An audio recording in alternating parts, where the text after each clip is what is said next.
So బిగినింగ్లో చాలా struggle face చేశారు కదా. అంతే కదా సార్. పూట గడవని పరిస్థితులని అందరికీ ఉంటాయి. నాకు ఒక స్ట్రగుల్ అయ్యి ఆర్టిస్ట్గా నిలబడటానికి ఉండే మనిషికి, ప్రతి వాడికి ఉండే, మనలాంటి బ్యాక్గ్రౌండ్ ఉండేవాడికి అన్నీ ఉన్నాయి సార్. తిండికి గడవని క్షణాలు ఉన్నాయి, అలాగే రెంట్లకి డబ్బులు కట్టడానికి లేని క్షణాలు ఉన్నాయి, అలాగే అదే చాప మీద చిన్నగా ఒక మంచం కొనుక్కొని దాని మీద ఒక బెడ్ కొనుక్కొని ఆ రోజులు ఉన్నాయి.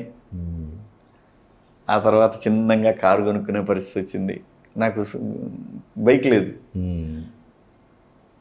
సో కారు కొనుక్కునే పరిస్థితి వచ్చింది. ఆ తర్వాత మీరు అందరు చూశారు.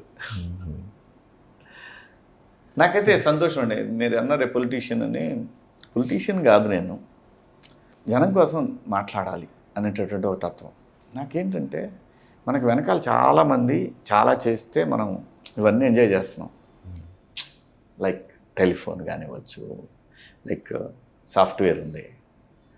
రాజీవ్ గాంధీ ఒక క్రియేషనే కదా ఇది. ఈ దేశంలో డ్యాములు కట్టారు ఆ జనరేషన్ వాళ్ళు. ఆ డ్యాముల్లో వాటర్ తాగుతున్నాం ఇప్పుడు మనం. అసలు అంత పెద్ద డ్యాములు చూసి ఇప్పుడు మనకు పోలవరం కట్టడానికి సత్తనా ఎలా అండి సాగర్ కట్టారు. ముత్యాల రాజావారు దానికోసం ఎంత కష్టపడ్డాడు, ఎవడి కోసం కష్టపడ్డాడు. ప్రజల కోసం కదా.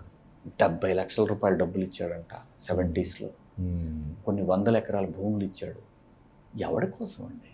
ఎంతమంది స్కూళ్ళ కోసం పొలాలు ఇచ్చారు. కొడుకులు ఇవాళ స్కూళ్ళు లాక్కుంటున్నారు, కాలేజీలు లాక్కుంటున్నారు. ఏం చేసుకుంటారు. మీరు అందరు గట్టిగా సంపాదించేసి మీ మనవాళ్ళకి ఇస్తారు రబ్బాయి, మీ ముని మనవాళ్ళకి ఇస్తారు రబ్బాయి.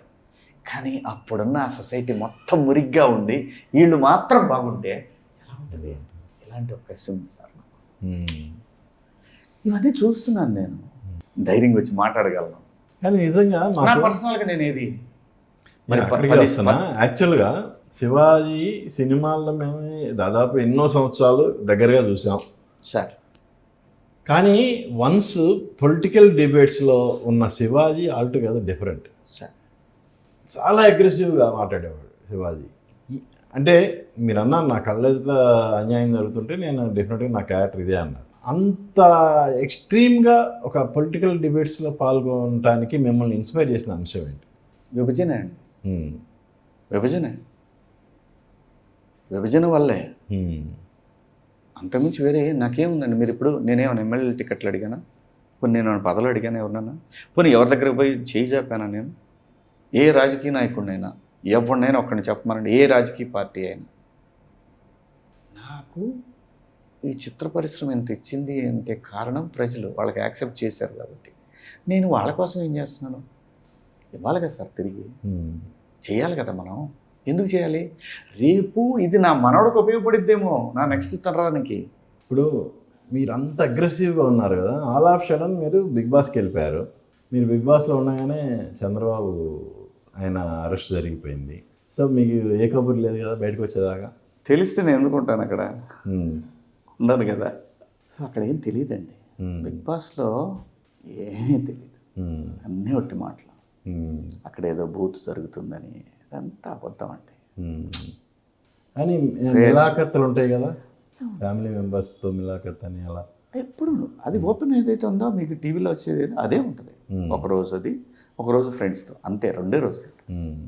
ఏది అప్పుడు లాస్ట్ ఫైనల్స్కి వచ్చేటప్పుడు 10th వీక్ అట్లా వచ్చినప్పుడు వస్తారు, 9th వీక్లో. సో ఆ స్టేజ్లో మీకు తెలిసిందా మరి చంద్రబాబు? తెలియదుగా, చెప్పలేరుగా. చెప్తే బయట పంపించేస్తూ ఉంటారు కదా, వాళ్ళని బెదిరిస్తారు వచ్చిన వాళ్ళు. ప్రతి ఒక్కరు ఏమండి దాదాపు 200-300 కెమెరాలు ఉంటాయి. అణువు పట్టేస్తారండి వాళ్ళు. తెలీదు. తెలిస్తే వచ్చామండి, అనుమానమే లేదు. సో బయటకు వచ్చిన తర్వాత తెలిసింది ఏంటి? ఎమ్మటే మీ రియాక్షన్ ఏంటి? అసలు తెలియక ముందు కూడా ఈయన గెలుస్తున్నాడు అనే విషయం ఆయనకే చెప్పాను నేను. మీరు గెలుస్తున్నారు సార్, మీరు నమ్మరు. ఈ మాట కూడా అన్నాను. సింగిల్ డిజిట్ వచ్చిన ఆశ్చర్యం లేదండి. అతనికి ప్రజల్లో అంత వ్యతిరేకత ఉందండి. అంటే బాగా సర్వేలు అవి చేయించేవాడిని అంతకుముందు, ఆ ఎలక్షన్ ఇయర్కి ముందు అంతా కూడా. అంటే డెస్టినీ అదే ప్లే చేసిందండి. నేను సినిమాకి రావాలి, డెస్టినీ ప్లే చేసింది అంతే. అంటే బిగ్ బాస్లోంచి బయటకు వచ్చిన తర్వాత శివాజీ ఇమీడియట్గా నాకు తెలిసిన విషయాలు 2. ఒకటి రేవంత్ రెడ్డి గారు సీఎం అయ్యారని, 2 బాబు గారు జైలుకి వెళ్ళి మళ్ళీ బయటకు కూడా వచ్చేసారని. ఆయన అసలు వేరే లెవెల్లో ఉంది. ఇక కన్ఫామ్ ఇక థంపింగ్ మెజారిటీ అనేది కన్ఫామ్. కలిసారా రేవంత్ రెడ్డి గారిని బాబు గారు గెలిచినాక నేను వెళ్ళలేదండి, కలవలేదు ఆయన్ని. ఎందుకు? లోకేష్ గారిని కలిశాను. లోకేష్ గారిని కలిసిన సందర్భం కూడా ఆంధ్రప్రదేశ్లో ఫిల్మ్ ఇండస్ట్రీ కావాలి. Bigg boss